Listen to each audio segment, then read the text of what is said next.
Man, the Dallas Mavericks, they're finally moving on to the second round. Since Luka's been in the playoffs, they beat the Utah Jazz tonight 98-96.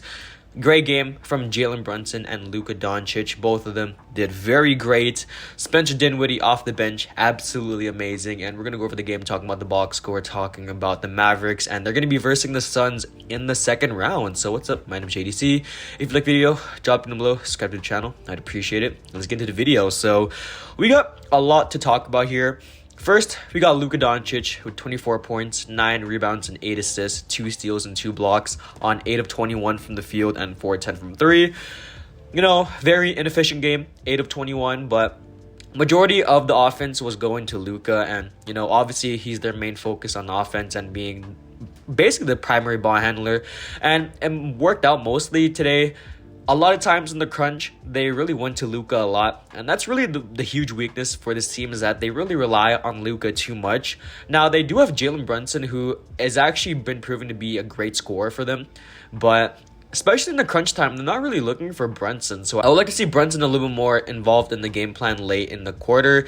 Or at least fully involved in the fourth quarter, because I think he didn't really get the ball enough. So looking at Jalen Brunson, 24 points, 3 rebounds, 2 assists, 2 steals, 9 of 17 from the field, and 2 of 4 from 3. Brunson today hit 1 for 2 from the free throw line, I think, with like 24 seconds. He did great today on offense, and I think he's going to be the secondary ball handler beside Luka. And I don't know, they really do need to retain him. I've said this a lot of times in my Mavericks videos, but Jalen Brunson should be an important piece moving forward, because on this team, there's not going to be another person scoring the ball like Luka. So Jalen Brunson is a huge piece to this offense, and overall should be a pretty important piece. So looking at the other guys, Reggie Bullock, 44 minutes, had 6 points, 6 rebounds, 2 steals, 2 assists, 5 fouls, not too great there. Finney Smith actually played pretty well, 18 points, 10 rebounds, and 5 assists on 7-13 from the field and 4-9 from 3.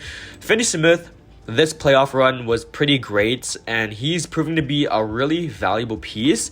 Now, he is around 28 years old, and I don't really care about the age for this guy. His 3-and-D ability is really helpful for this Mavericks team, especially with Luka drawing a lot of the gravity. It gives Dorian Finney-Smith a lot of options to shoot the ball in the corner, on the wing, or even just make some good pull-up jumpers, getting the ball in transition. So looking at off the bench, there's no one too noteworthy to talk about. Spencer Dinwiddie, 19 points, 2 assists, and 1 rebound. That's pretty much the only player that went off.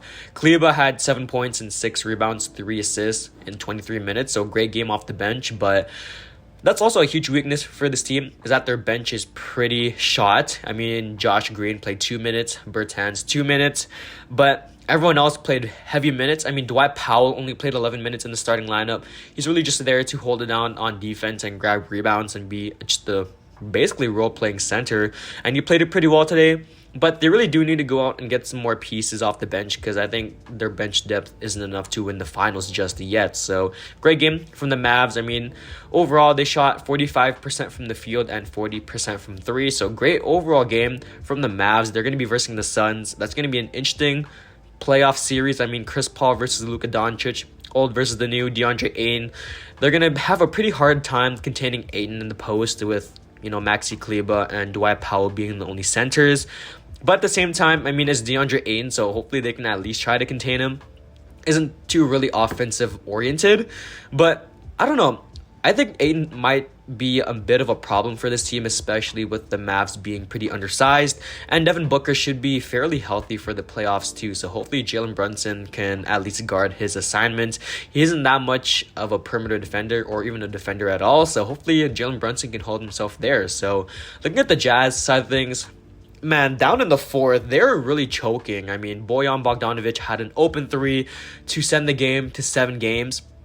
And he just missed it. Bojan this game played pretty well, and he was basically one of their best players. And he just couldn't get it done in the crunch time. 19 points, 4 rebounds, 1 assist, 1 steal. He shot 7 of 15 from the field and 3-6 from 3. Donovan Mitchell, 23 points, 9 assists, 8 rebounds. Mike Conley sold the game with a travel, 11 points, 8 assists, and 4 rebounds. Gobert with 10 points and 12 rebounds. The starting lineup, I think they're pretty much golden. I think the one exception is Royce O'Neal because he isn't doing too much and he's basically just a role player. I would like to see a Robert Covington type of player on this Jazz team. I think he would be a pretty perfect fit.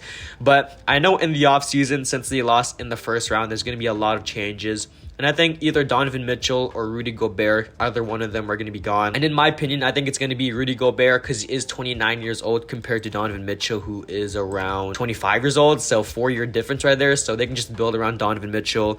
They can get a lot of value for Rudy Gobert being a 7-footer, being a good shot blocker. So I think there's going to be a lot of changes in the offseason, a lot of pretty much desperately needed changes for this team, especially off the bench with, Clarkson only being the best guy off the bench. So overall, it was a very great series. I think it was the only series I watched fully since the Mavericks are pretty close to the Houston Rockets in terms of the division-wise. But yeah, the Mavericks, they definitely surprised me in the postseason. I'm hoping they at least try to get past the Suns in the second round because this is the first time since Luka's been in the playoffs where they've been to the second round. So hopefully Luka and the Mavericks can defeat Chris Paul, Devin Booker, and DeAndre Ayton. And I think making the conference finals for Luka Doncic and Jalen Brunson would be a huge feat. And I think if they do make the conference finals, Jalen Brunson pretty much should be inclined to stay here, moving forward. So hopefully the Mavericks can win against the Suns. Hopefully they can win the series and go Mavericks. That's the video. I'm JDC. Peace.